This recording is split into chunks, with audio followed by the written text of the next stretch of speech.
Shut up and sit down. Vous êtes à l'écoute du podcast de Guy Baillargeon, consultant immobilier.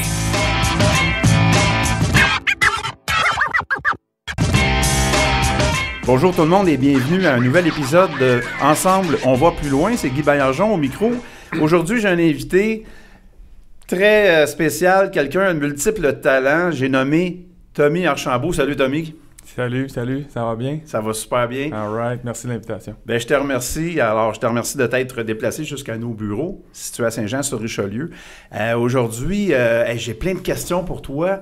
Moi, ma première, c'est que tu es quelqu'un de très présent, puis en même temps un peu effacé. Et je ne sais pas si tout le monde pense comme moi, mais ton nom est très connu. Mm-hmm. Par contre, ce que tu fais précisément, puis d'où tu viens et tes activités quotidiennes, ça, c'est peut-être moins connu. Puis je pense que les gens ont bien intérêt à te connaître aujourd'hui. Alors, en premier lieu, tu es originaire de quelle région du Québec? Un petit gars de Sherbrooke, né au CHU là-bas. En 1980, à 37 ans, tout frais aujourd'hui, maintenant. Moi, un gars originaire de Sherbrooke, resté là jusqu'à 7 ans. Ensuite de ça, mon père a un travail à Montréal, donc on s'est envenu dans la région de Montréal. Quand j'avais 7 ans, c'est ça. Puis je suis retourné plus tard un petit peu dans ma vie pour aller faire mon droit à l'université. J'ai choisi l'Université de Sherbrooke, c'était naturel pour moi. Ma famille, j'ai encore beaucoup de famille qui est là-bas. Alors la moitié de ma famille est ici dans la région de Montréal, l'autre moitié est dans la région de Sherbrooke. Fait que c'était assez naturel pour moi d'aller retourner dans mon petit bastion initial, là, de retourner chez nous. Je me sentais très, très à l'aise. Je me sentais très chez moi. Je suis allé vivre chez une de mes tantes là-bas. Oui. Puis c'est même là-bas, puis on en reparlera peut-être tantôt, mais c'est là-bas où mes premières amours avec l'immobilier ont commencé aussi. C'est à Sherbrooke. OK. C'était pas lors d'un voyage en autobus? Absolument, entre Montréal et Sherbrooke. Justement. Comment c'est arrivé au juste, là? Je suis curieux Fait que, on est dans l'autobus, moi puis un de mes grands chums encore d'aujourd'hui qui est rendu un grand avocat dans la région de Montréal, Brian Lane.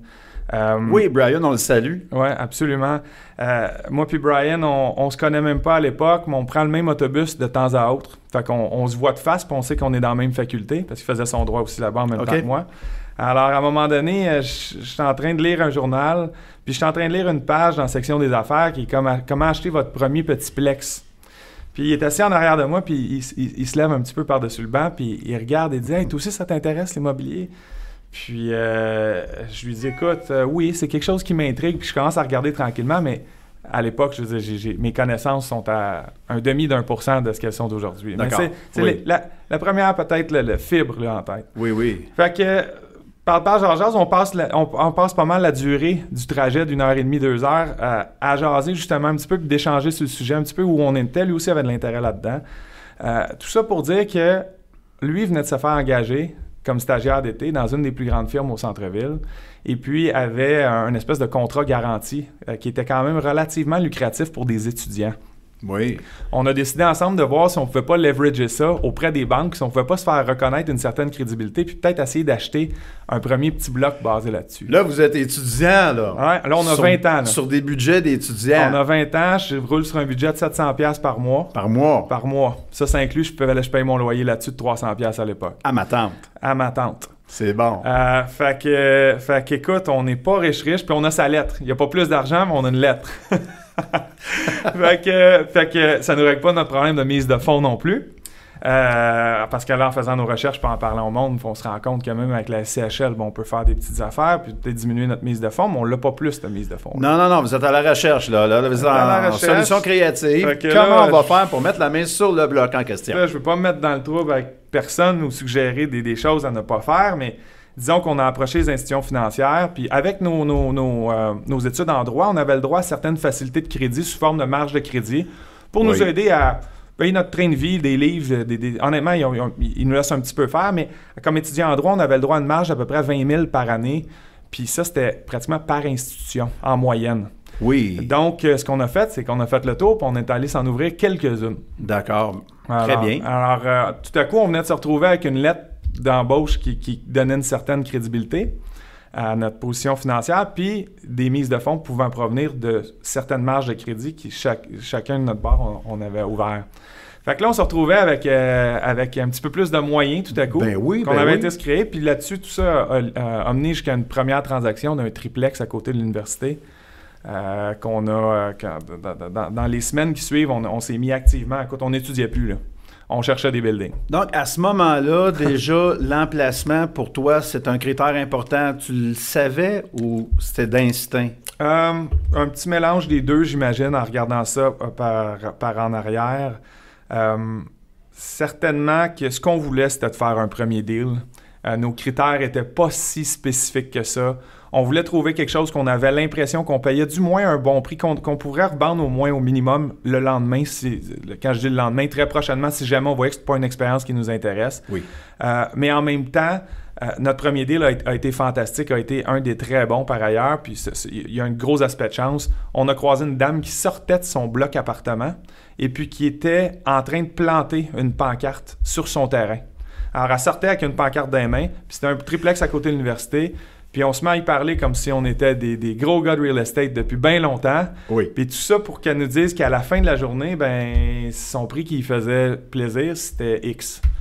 Donc, nous autres, on se regarde, puis on se dit, OK, 3 grands 5,5 à 5 minutes de l'université, l'autobus qui passe en face, qui nous amène au centre-ville. Au prix qu'elle nous vendait ça, on savait sur le coup qu'on ne pouvait pas se tromper. Alors, comme de fait, on a acheté ce building-là, puis on l'a revendu 80 000 plus cher 10 mois après. 10 mois plus tard. Fait que ça a bien parti. Puis disons qu'après ça, ben pas que les études ont pris le bord, ben j'ai fini mon droit, puis j'ai fini mon barreau, mais je devais mettre 80% de mon temps de lecture, d'information puis de rencontre sur me rendre plus intelligent, plus pertinent, plus connaissant sur le domaine qui était l'immobilier parce que j'en avais une piqûre qui était complète et totale. On dit que le droit mène à tout, suffit d'en sortir. Donc, toi, tu as rapidement compris le principe. Est-ce que tu as pratiqué? Est-ce que tu as, au-delà de ton stage, peut-être, que tu as fait? J'ai fait mon stage, puis je suis resté à la Banque nationale. J'ai fait mon stage à la Banque nationale au contentieux. Ça a été fantastique. Un excellent endroit, bien sûr. Aux valeurs mobilières, en plein 2008, pendant la crise des papiers commerciaux. Hey, des subprimes. Fait que ça, c'est le fun, hein? Le party était pas pire. Le vibe était spécial au contentieux de la Banque nationale à cette époque-là. Fait que ça a été toute une expérience. Mais dès que j'ai fini mon stage, c'était déjà prévu.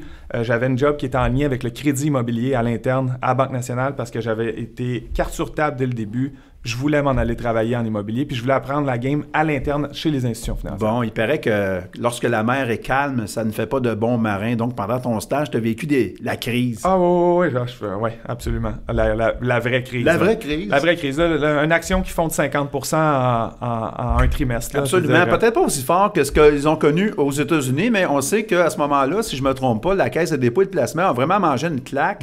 Ils ont perdu de la capitalisation pour combien de milliards déjà? 40 milliards? Quelque chose C'était quelque chose comme incroyable, là, à l'époque de M. Rousseau. Là. Absolument. Puis la capitalisation boursière des grandes banques canadiennes avait fondu de 30 à 50%. C'est incroyable. Alors, on s'est très, très bien rattrapé parce que le système bancaire canadien est en rien celui des États-Unis. Non, mais le mouvement planétaire était tellement systémique sur les marchés des capitaux que, je veux dire, tout ce qui était de près ou de loin une institution financière ou une banque, je veux dire, avait mangé une claque complète et totale. C'est ça. Alors, on s'est ramené beaucoup plus vite. Puis quand le marché l'a compris, je veux dire, les banques canadiennes se sont très, très bien reprises au fil du temps. Mais je veux dire, sur le coup, c'était catastrophique. Là. C'était catastrophique. Heureusement, ils n'ont pas amputé ton salaire de stagiaire. Non, ils n'ont pas touché à mon salaire de stagiaire. Au prix qu'ils me payaient, il n'y avait plus grand-chose à amputer là. Bonne nouvelle. Mais non, donc c'était une super expérience. Alors, et ensuite, tu restes toujours au sein de la Banque nationale, puis là, tu t'en vas gérer des capitaux, en fait, d'importants. Tu avais un gros portefeuille à gérer. Je pense que tu avais... Portefeuille de prêt. Je m'occupais du portefeuille de prêt au développement des affaires. Plusieurs centaines de millions. Ben écoutez, le portefeuille Banque nationale est un des grands prêteurs au Québec. Moi, j'avais le secteur de la Montérégie. Alors, on était 4 à se diviser tous les prêts multirésidentiels de la Montérégie. Ça ratissait large, on allait jusqu'à Montérégie, étant jusqu'à Drummondville, Sherbrooke, etc. Alors, c'était un gros portefeuille de prêts qu'on devait s'occuper, renouveler, mais surtout développer et s'assurer de préserver une rentabilité pour la banque. Là. Alors, c'est de là à l'interne que j'ai vraiment compris comment monter un bon dossier de crédit pour une présentation d'un financement immobilier, ce qui m'intéressait, le bloc appartement étant ma niche de prédilection. Bien, de l'interne, quand il faut que tu en montes 300 dans une année, tu viens qu'à catcher comment... Et que tu les plaides. Alors, je les plaidais à l'époque avec la SCHL aussi, à l'interne. J'étais le lien entre la Banque nationale et la SCHL. Donc, tu montes les dossiers et tu les plaides avec la SCHL. C'est sûr que tu développes une façon de parler, une façon de voir, une façon de travailler qui est un petit peu hors du commun, là, qui devient beaucoup plus spécifique. Parce que, bon, tu fais ça, mais en plus des deux côtés. Donc, je savais ce que la banque voulait, mais je savais aussi ce que la SCHL voulait entendre et ne pas entendre. Et alors, voilà. ce qui fait probablement aujourd'hui une grosse partie de mon succès quand vient le temps là, de plaider des dossiers. Basé sur l'expérience, mais basé aussi, si je comprends bien, sur le fait que tu avais travaillé en équipe avec à la fois les demandeurs, ou en fait les gens qui demandent des prêts, Absolument. et les prêteurs. Oui. Donc, tu étais cette courroie de transmission. Tu comprenais la game, tu comprenais le travail d'équipe, parce que c'est un travail d'équipe. C'est un travail d'équipe. Toi, tu travailles pour ton client. En même temps, tu dois le représenter auprès du... Il y a toujours le crédit de l'institution financière, puis en plus de ça, on a la SCHL, mais... qui intervient comme assureur, en fait. Absolument, qui vient assurer le prêt pour la banque. Alors, c'est vraiment un triangle entre le client, le crédit interne de l'institution prêteuse et puis la SCHL. Alors, c'est de faire en sorte que tout le monde, le client, obtienne ce qu'il veut, ou en tout cas le plus proche possible, mais tout en respectant les critères de souscription, autant de la banque que de la SCHL. Et on sait que le triangle, là, c'est peut-être une belle forme, mais en affaires, c'est pas toujours bon. C'est pas facile de travailler avec des triangles. À part les pyramides, là, ce que je veux dire, c'est que lorsqu'on est 3 associés, ça peut être 2 contre 1. Là, toi, tu te retrouves un peu dans le milieu, en fait, à dire entre la banque, le client et la SCHL. On ne parle pas de petites sommes, on parle de millions de dollars, bien souvent. Tu as des gros dossiers, donc tu te débrouilles là-dedans. Ouais. Tu te bâtis une expertise. Ouais. Ça veut dire que toi, la règle des 10 000 heures, là, tu la connais, tu as passé à travers, tu es devenu expert. Dieu. Puis quand j'arrêtais mon chiffre, je veux dire, j'allais m'occuper de mes buildings puis de mes offres d'achat. C'était, je dis souvent aux gens, depuis que j'ai 20 ans, je pense à l'immobilier pratiquement 24 heures sur 24. Là. Quand je suis debout, puis même souvent, trop souvent à mon goût, ça me réveille la nuit. Là. Mais je veux dire, depuis que j'ai 20 ans, depuis que j'ai eu cette piqûre-là, un après-midi dans ma vingtaine, je veux dire, ça a été pas mal ma vie. C'est ce que je respire, c'est ce que je mange. Mais c'est ce que j'aime, fait que c'est correct. Là.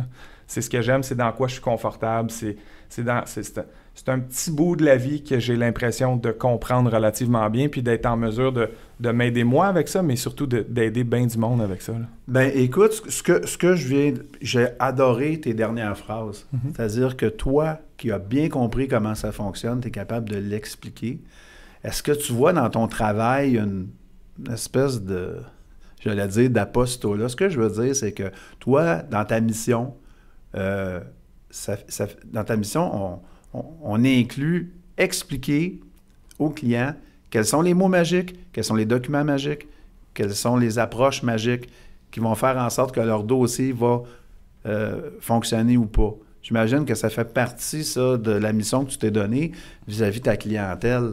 Non seulement de leur dire « Donnez-moi ça, je m'arrange avec » ou de leur dire « Voici les devoirs que vous avez à faire pour bien comprendre ce que vous êtes en train de faire. » Une espèce de responsabilisation, en fait, de la part de ta clientèle. Il faut, puis c'est important, puis ça vient même qu'en aidant ton client, tu viens qu'à t'aider toi-même, parce que moi, j'ai toujours eu mon type de client, puis de plus en plus, c'est sûr que ça a changé parce que ça a beaucoup évolué avec le temps, mais j'ai toujours un peu le même style où c'est rare que je fais juste un dossier avec un client. Alors, j'aime ça qu'à chaque fois qu'on traverse un dossier ensemble, bien, si le client devient un petit peu plus sophistiqué, un petit peu mieux organisé, un petit peu mieux structuré, puis qu'il comprend davantage, bien, le prochain dossier est plus facile pour lui, mais il est plus facile pour moi aussi, là. Parce qu'on peut tout de suite se rendre à où on a besoin d'être. La collecte de papier, là, à un moment donné, c'est bien le fun, mais non, en fait, c'est ça. C'est rien, c'est tout sauf le fun. C'est le bout plate un peu, c'est le bout fatigant, c'est le bout achalant. Mais fait que le plus on est capable, à un moment donné, d'instruire puis de donner de l'information sur qu'est-ce qu'on a de besoin puis la façon qu'on doit travailler, bien, le plus on aide le client puis on s'aide nous-mêmes par la banque. Les dossiers, par la suite, sont de plus en plus faciles. On peut partir à un certain niveau de conversation tout de suite dès le début d'un nouveau dossier, en oubliant tout ce qu'il y a avant. Fait qu'on vient d'aider tout le monde. Puis moi, j'ai toujours vu, même plus que ça, j'ai toujours vu comme à chaque fois, comme vous faites les gars, exactement, vous autres aussi, ce que je trouve le fun, c'est qu'on participe, selon moi, à l'intelligence d'affaires générale du marché de plus en plus. Chaque personne qu'on qu'on éduque davantage. Chaque personne qui devient un petit peu plus sophistiquée parle à quelqu'un d'autre ou donne un bon conseil à quelqu'un d'autre. On participe à l'intelligence d'affaires générale en immobilier au Québec, j'en suis convaincu. On hausse le niveau. Moi, je suis plus âgé que toi, puis lorsque j'étais tout jeune, la Société des alcools, ça fonctionnait pas. Une petite anecdote en passant, ça fonctionnait évidemment pas comme aujourd'hui. Puis, j'allais avec mon père, j'étais haut comme 3 pommes, on allait, ça s'appelait la commission des liqueurs. T'arrivais là, il y avait un comptoir.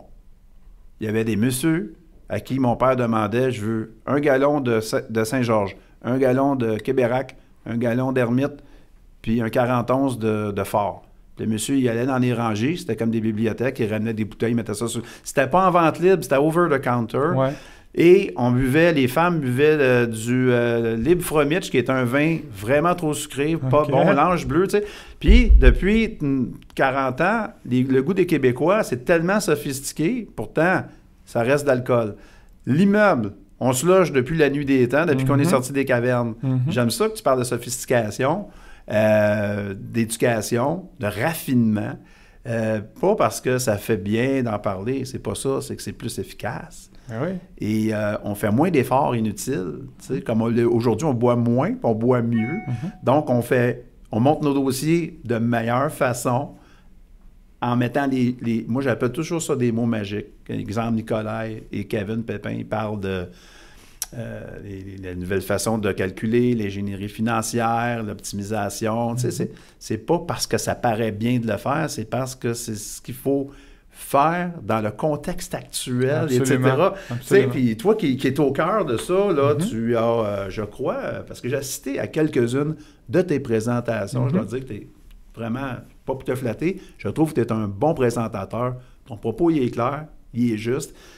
Puis en plus, tes sources sont inaccessibles pour nous autres. Exemple, les relations que tu as développées avec des décideurs à la SCHL, bon, tu fais partie des quelques-uns qui ont ces relations-là. Et que j'aimerais t'entendre sur la façon dont toi, tu interagis avec les gens à la SCHL. Je t'avais déjà entendu parler que c'est bon de les impliquer dès le départ. Pourquoi c'est bon de les impliquer dès le départ? C'est dépendamment du type de dossier, encore une fois, il y a des dossiers qui sont des fois relativement standards, assez straightforward, puis on n'a pas besoin de réinventer la roue, là. Alors, ils ont des règles, la SCHL a des règles qui sont circonscrites dès le début. Ils ont un cadre qu'ils nous donnent avec lequel à peu près tout le monde peut travailler, puis on sait un peu à quoi s'attendre. Oui. Alors, pour ces dossiers-là, je veux dire, on vient pas fou, on fait une belle présentation. L'important, c'est d'être clair. L'important, c'est d'être transparent, de leur dire la vérité, et puis de monter un dossier qui fait du sens. Alors, on essaie tout le temps de les pousser un petit peu puis de les étirer un petit peu, mais il ne faut pas les niaiser non plus. Donc, de ce côté-là, on y va de façon relativement standard. Quand je parle souvent dans mes présentations ou quand je dis souvent à mes clients ou une des grandes façons pourquoi que j'ai eu un certain succès avec eux puis un certain respect avec eux, c'est que justement des dossiers simples, c'est pas tout le temps juste ça qu'on a là. Alors dans un dossier qui est plus complexe mais qui est bon, ce qui est important, c'est on deal avec des humains de l'autre côté. Fait que l'humain, qu'est-ce qu'on aime? C'est on aime être en connaissance de cause. Oui. On n'aime pas être pris de court. On n'aime pas se faire raconter n'importe quoi. Puis on aime vraiment comprendre dans quoi on embarque si c'est un petit peu hors de la boîte, là. Fait que ça, puis moi, c'est quelque chose dans n'importe quoi que j'ai tout le temps, je pense, bien saisi. Alors, si j'ai un dossier qui est plus complexe, où j'arrive avec quelque chose qui est probablement nouveau, où on est en train de créer peut-être une nouvelle formule, ou de demander quelque chose qui n'a jamais été demandé encore, bien, je trouve que, prenant pour acquis que je deal avec des humains, l'autre bord de la table, l'autre bord du téléphone, la moindre des choses pour moi, c'est de les faire participer dès le début, de même leur demander leur opinion sur comment ils verraient une situation X, Y, Z que je suis en train de préparer. Puis ça, sans dire qu'on est obligé de le faire, c'est juste quelque chose qu'en le faisant, je me suis rendu compte que ça m'a toujours très, très bien payé. C'est une bonne pratique. C'est juste d'impliquer les gens. Les gens aiment ça, se sentir impliqués. Les gens aiment ça, sentir que leur opinion est valorisée. Puis ça, moi, j'ai toujours trouvé ça bien important. Puis oui, j'ai une réputation de faire des dossiers un peu spéciaux. Puis quand je dis spécial, c'est qu'ils sont pas...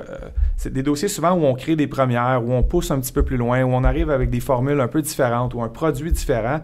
Fait que je trouve que c'est la moindre des choses qu'on en parle dès le début. Puis si je suis capable d'impliquer ou si je juge pertinent d'impliquer les gens de la SCHL dès le début, ben c'est quelque chose que je me gêne jamais à faire parce que je veux dire, ils aiment ça beaucoup. Puis ça développe un respect mutuel aussi de eux envers toi, beaucoup.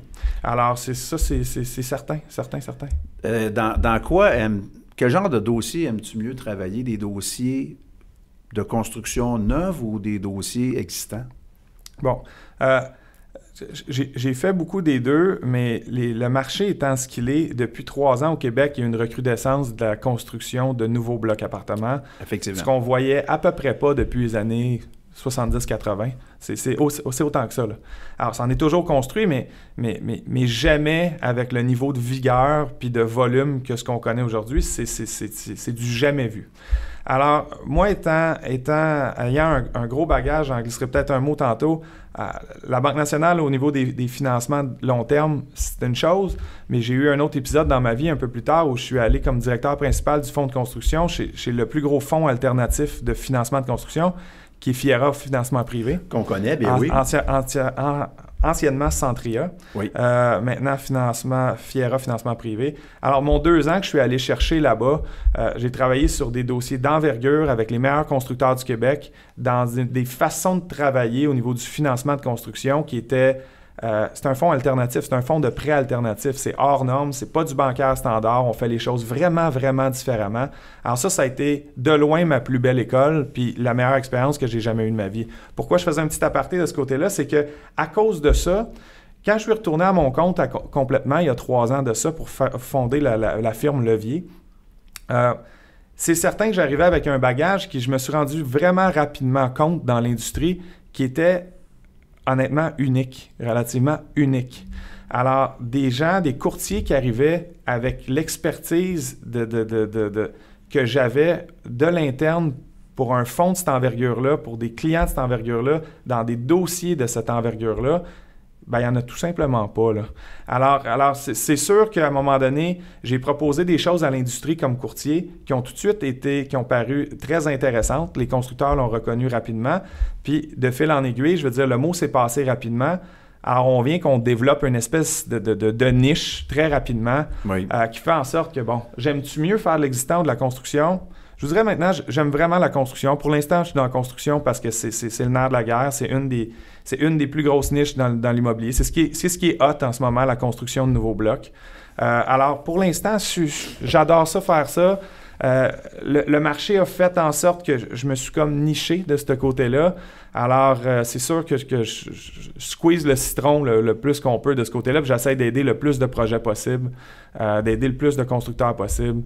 Du moment où j'ai l'impression que j'ai un entrepreneur de qualité avec un projet de qualité, les formules qu'on a aujourd'hui pour financer de façon créative et intelligente ces projets-là, c'est fantastique. Puis, je participe même un petit peu à la création de nouveaux produits aussi pour cette industrie-là. Fait que c'est extrêmement excitant. Alors, pour l'instant, je me concentre vraiment dans la construction neuve, là. C'est pour ça que je voulais t'avoir en interview, Tommy, parce que je voulais apprendre plus en détail ce que tu faisais.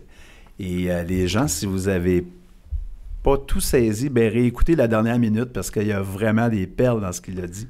Puis, tu sais, si je peux me permettre, des fois, je sais que je l'entends souvent, justement, l'aspect un petit peu effacé dans le très présent, mais effacé aussi. Oui. C'est simple. C'est que le genre de dossier que je fais, surtout depuis 2 ans, c'est vraiment pas des dossiers qui sont mainstream, si on veut. Alors, de dire que c'est des produits ou des types de financement qui sont accessibles à monsieur, madame, tout le monde, c'est pas vrai. Je travaille sur des dossiers relativement compliqués, d'une certaine envergure. Alors, c'est sûr que c'est laissé un petit peu à une certaine niche ou une certaine clientèle dans le marché qui ne sont pas nécessairement les gens qu'on voit à tous les jours, puis les types de projets qu'on voit à tous les jours, là. Et tu n'as pas besoin de publicité. Les dossiers viennent à toi. Sais-tu, j'ai un fantasme depuis quelques mois, et un fantasme immobilier, bien entendu. Mm-hmm. C'est de voir la première tour d'habitation à Saint-Jean-sur-Richelieu. Saint-Jean, c'est une population de 96 000 habitants, je crois, présentement. Comme vous le savez, pour la plupart, on est situé près des autoroutes. Mm-hmm. On a la rivière, on a une belle population. Et présentement, ce qui se construit beaucoup ici en ville, ce sont des résidences pour aînés. Mm-hmm. On a les grands groupes de constructeurs, des grands groupes d'opérateurs, devrais-je plutôt dire, de résidences. Et puis, il semble qu'ils vont profiter de la manne de la population vieillissante qui vendent leurs maisons, etc. Moi, je verrais beaucoup plus que ça ici. Et je crois qu'on a la masse pour occuper. Et donc, c'est le genre de dossier qu'éventuellement, tu peux financer des tours. Je te parle d'un 10 étages, je te parle d'un... Ah, mon Dieu, ça, c'est vraiment... 100 logements, je te parle ça, c'est pas mal en hauteur. Mon dossier moyen, là, maintenant, c'est des immeubles... Je fais des dossiers de 5 à 40 millions de coûts de construction, des immeubles entre 24 et 200 unités par bloc. D'accord. Autant au niveau du 4 étages bois-briques en étalement que du high-rise de 6 à 14 étages. Alors, c'est vraiment le type de dossier en ce moment que je m'occupe beaucoup. Il y a des choses... Je peux pas m'avancer trop, mais il y a des choses qui se préparent à Saint-Jean. Il y a des gens qui regardent ce type de produit-là. Il y a quelque chose qui a failli arriver l'année passée. Finalement, les clients ont décidé de moduler un peu le produit puis d'aller vers quelque chose d'autre. Mais je pensais justement avoir à m'occuper d'un premier 6 étages au centre-ville. Pas trop loin de tes bureaux, Guy. Qui s'en venait en locatif. En fait, c'est un mix-use commercial et résidentiel. Mais ils ont réduit finalement de 2 étages. Mais là, il y a d'autres choses qui se préparent en ce moment. En tout cas, au moins un que je suis au courant. Puis en espérant, oui, la ville de Saint-Jean mérite ce genre de choses-là, sans doute. Mais il faut comprendre la densité, ce qui est difficile au niveau de la construction. C'est que la densité, c'est bien excitant, mais monter en hauteur, ça coûte très cher au niveau de la construction. Alors, ce qui arrive, c'est qu'on se rend compte rapidement que pour construire, parce que l'histoire, c'est que construire à Saint-Jean un 6 étages, puis construire à Brossard sur le bord de l'eau avec des vues sur Montréal, un 6 étages, à part ton prix de terrain, c'est ton même coût de construction. La différence, par exemple, c'est qu'à Brossard, sur le bord de l'eau, on va louer à 1,70 du pied carré. Et puis, on va louer à 1 pièce, 1 pièce et 10, 1 pièce et 15, 1 pièce et 20 maximum à Saint-Jean. Alors, ce qui arrive souvent, c'est qu'on voudrait avoir une tour en quelque part, mais si notre endgame de valeur, qui est basé sur notre prix au pied carré locatif, qui après ça, quand on va venir réduire nos dépenses brutes d'exploitation, pour arriver à notre net final sur lequel on va appliquer notre TGA, notre fameux taux de cap, il faut que notre valeur, il faut que notre prix au pied carré locatif au niveau de la location justifie un prix final qui vient être au moins égal ou un petit peu supérieur à nos coûts de construction, ce qui est difficile quand on s'éloigne un petit peu des grands centres, parce que les coûts de construction restent les mêmes, mais nos loyers diminuent assez rapidement. Donc souvent, c'est pas l'intention du marché. L'intention est là, la possibilité souvent serait là, mais des fois, c'est la viabilité économique qui est juste pas au rendez-vous. Puis c'est ça qui fait qu'on en voit peut-être moins qu'on peut faire, ou que des villes comme Saint-Jean, au niveau du locatif, on va voir des projets où on va plus être en plus basse densité, quand on peut tenir à 4 étages maximum, des immeubles en bois et briques qui sont beaucoup moins chers à construire, puis qui font du sens par rapport au loyer qu'on est capable d'aller chercher dans ce coin-ci.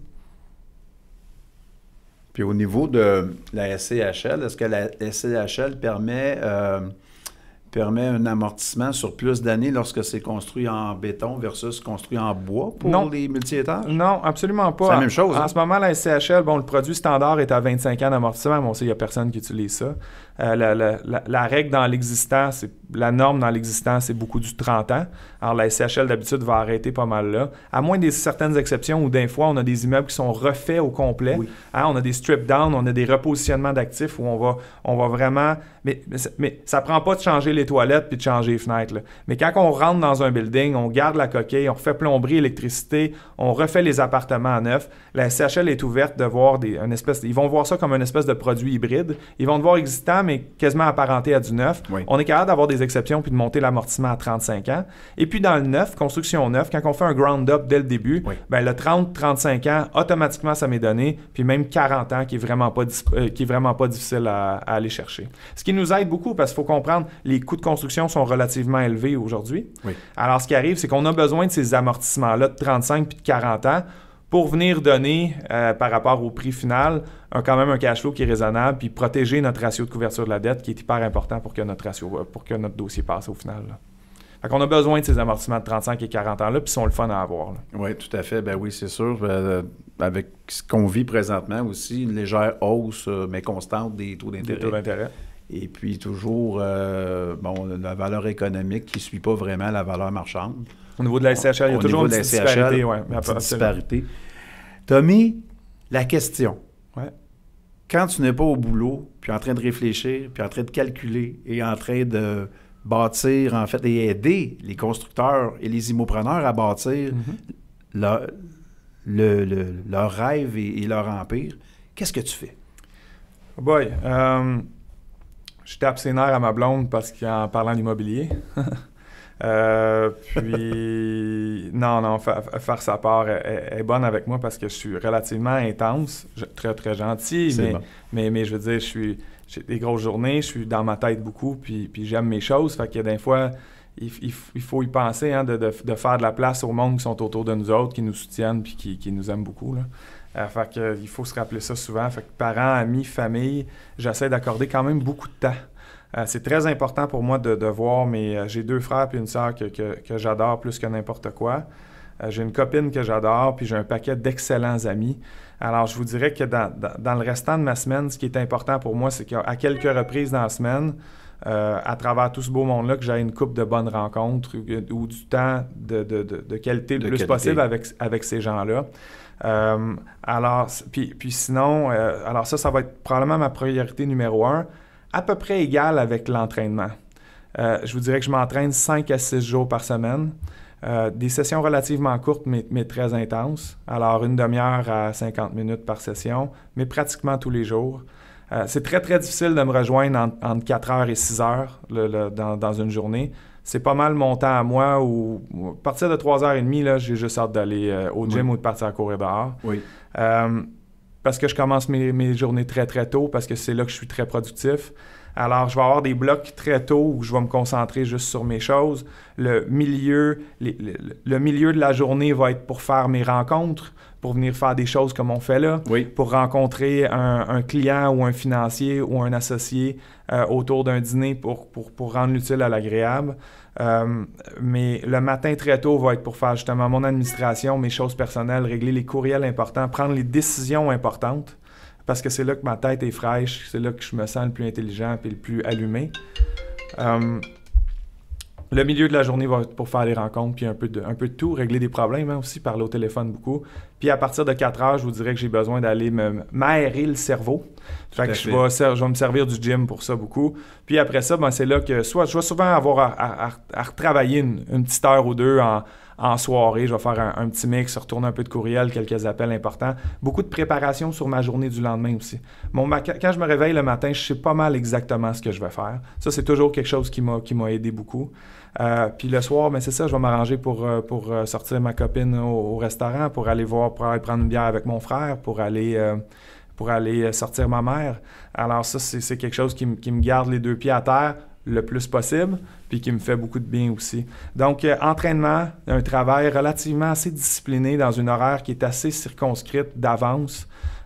J'ai toutes sortes de petites pratiques aussi de respiration, de méditation que j'essaie d'incorporer beaucoup. Et puis, c'est toutes des choses c'est mes petits outils qui font en sorte que je suis capable de tenir cette espèce de barque-là, de train-là qui va honnêtement relativement vite, là. Alors, c'est ça. Puis écoutez, je voyage beaucoup. J'aime ça sortir de la ville. Alors, des petits voyages courts, mais souvent. Alors, j'aime ça aller me promener. Les paysages, la campagne, es-tu un urbain ou tu aimes... j'aime les grandes villes. T'aimes les grandes villes? J'aime les grandes villes, mais j'aime un peu tout. J'aime la mer aussi. Okay. Puis des fois, tu sais, si on veut se sauver pas trop longtemps, il ne faut pas aller trop loin. Mais moi et ma conjointe, on est des grands fans du Maine ici, qui n'est pas très loin. Alors, on va aller à la mer. On a des très belles places ici. Je vais aller à Miami beaucoup parce que j'aime la mer puis j'aime l'eau de la Floride. On a les Caraïbes, nous autres, qui sont pas loin ici, fait qu'on est chanceux. Fait qu'en se tenant là-dedans, on a un beau range, nous autres, à 4 heures d'avion. Ça, c'est vrai. Puis j'essaie de traverser en Europe au moins une fois par année. J'ai un de mes meilleurs amis qui est là-bas, puis c'est des endroits que j'adore, c'est des paysages que j'adore. Alors l'Europe ou les Caraïbes, la Floride, le Maine, puis l'Estrie, qui est chez nous aussi. Ma grand-mère habite North Atlee, qui est une ville superbe sur le bord du lac Massawappi. Alors j'aime bien ça aller faire du jogging là-bas chez elle, puis aller prendre un verre de vin avec elle. Fait que ça ressemble pas mal à mon quotidien. Ça, c'est vraiment bien. Donc, une vie équilibrée, où on tend à avoir un équilibre. Mm-hmm. On alterne entre travail très fort, entraîne très fort. On se régale des paysages très forts. On prend l'avion, on va à la mer. On s'occupe de son amoureuse, de sa famille, de ses amis. Plus possible. Finalement, j'étais vraiment quelqu'un à découvrir. Puis t'es quelqu'un... l'image que j'avais de toi, personnellement, c'était quelqu'un de très, très austère et qui s'amusait pas vraiment, puis qui était vraiment business-minded et je faisais fausse route. Ouais, faudrait pas que c'était pas un préjugé, c'était l'impression. Non, mais écoutez, tu sais, des fois, quand je suis dans ma journée, j'appelle ça un peu mon game face, là. Puis pas parce que je veux ou c'est pas un style que j'essaie de me donner. Les gens qui viennent proches de moi, ils le savent vite. Moi, je suis le rassembleur, je suis l'ami de tout le monde. Puis je me suis mis au monde dans cette business-là sans jamais faire de cold call, mais parce que je vais toucher les gens d'une certaine façon. Les clients, ils sentent que je travaille pour eux, avec eux. On a énormément de fun. J'étais un gars qui rit beaucoup. J'étais un gars qui niaise pas mal. J'étais un gars qui a un sens de l'humour. J'arrête pas parce que ça me fait du bien, moi aussi. Mais plus je viens à l'aise, plus je viens proche des gens, je veux dire, c'est mon style, c'est comment que j'aime être, là. Fait que ça, c'est certain. Mais des fois, quand je dis mon game face, c'est que des fois, il y a des calls tellement difficiles puis qui impliquent tellement de choses que j'ai à faire, des fois, dans une journée, que j'ai énormément dans ma tête aussi, là. À un moment donné, tu sais, les gens, aujourd'hui, tu sais, vont prendre des décisions pour des millions de dollars selon des conseils que je vais donner ou une opinion sur une stratégie ou une hypothèse de dossier éventuel dans lequel je respecte beaucoup mes clients. Moi, je suis le courtier, hein, moi, je prends pas beaucoup de risques dans une transaction. Moi, je conseille, puis à la fin, je suis payé une fois que le client a l'argent. Au résultat. Moi, j'ai un plus grand des respects pour mes clients qui, eux, prennent du temps à développer un projet, mettre la pelle dans terre, le construire sur 1 an et demi, 2 ans, le temps qu'ils louent. C'est eux autres qui empruntent les millions, c'est eux autres qui cautionnent ces prêts-là. C'est eux les vrais stars des dossiers dans lesquels je suis impliqué. C'est eux qui vivent les histoires, ce que j'appelle les histoires de construction. Exact, mais à la fin de la journée, dans plusieurs des cas, ils vont y aller en grande partie sur la recette que je leur ai donnée pour qu'on se rende à la fin, la recette financière. Fait que dans des dossiers de 15, 20, 30 millions, si on a décidé de tourner un petit peu à gauche à la place de tourner un peu à droite, on va se rendre à la fin, mais je veux dire, ça peut vite coûter 1,2 million de plus, là. En clignant des yeux. En clignant des yeux. Fait que quand tu patauges dans 10 à 30 dossiers constamment, en même temps, qui sont dans des positions différentes, des étapes différentes du dossier, essayez de tenir 20 histoires dans votre tête qui sont vivantes, qui impliquent entre 5 et 30 millions par dossier, avec des personnalités différentes, dans des étapes différentes d'un projet, avec tous les aléas que ça peut comporter. Des fois, c'est certain qu'on peut me croiser un après-midi puis que j'ai l'air d'être un petit peu dans ma tête. Pour la personne ordinaire, ça relève de l'exploit, je te dirais. Fait que c'est faire tout ça en même temps. C'est là que le jogging puis le verre de vin rouge viennent bien importants éventuellement dans la journée, là. C'est tout à ton avantage. Mais écoute, tu me l'as démontré, tu fais partie des exceptions. Tu es une personne exceptionnelle dans ce domaine-là. Je te remercie infiniment de m'avoir accordé ce temps. C'est un horaire très chargé. Et puis, écoute, au plaisir de se revoir dans un autre forum. Absolument. Bien sûr. Merci à toi, Guy, de l'invitation. J'aime tout le temps ça, partager un petit peu les affaires, puis que les gens nous connaissent un petit peu plus, puis que les gens se sentent à l'aise de venir nous adresser la parole aussi, d'échanger, puis je trouve ça hyper important, là. Absolument. Puis écoute, tu es quelqu'un accessible, parce que les premières fois qu'on a eu des contacts ensemble, déjà j'avais senti que tu étais accessible, tu étais en dehors du bureau. Ouais. Je te connais pas dans un contexte de travail. Ouais. Alors, j'espère que vous avez apprécié l'épisode d'aujourd'hui. Mon invité était Tommy Archambault. Peut-être nous rappeler le nom de tes entreprises? Absolument. Alors, mon entreprise, c'est l'agence immobilière Levier.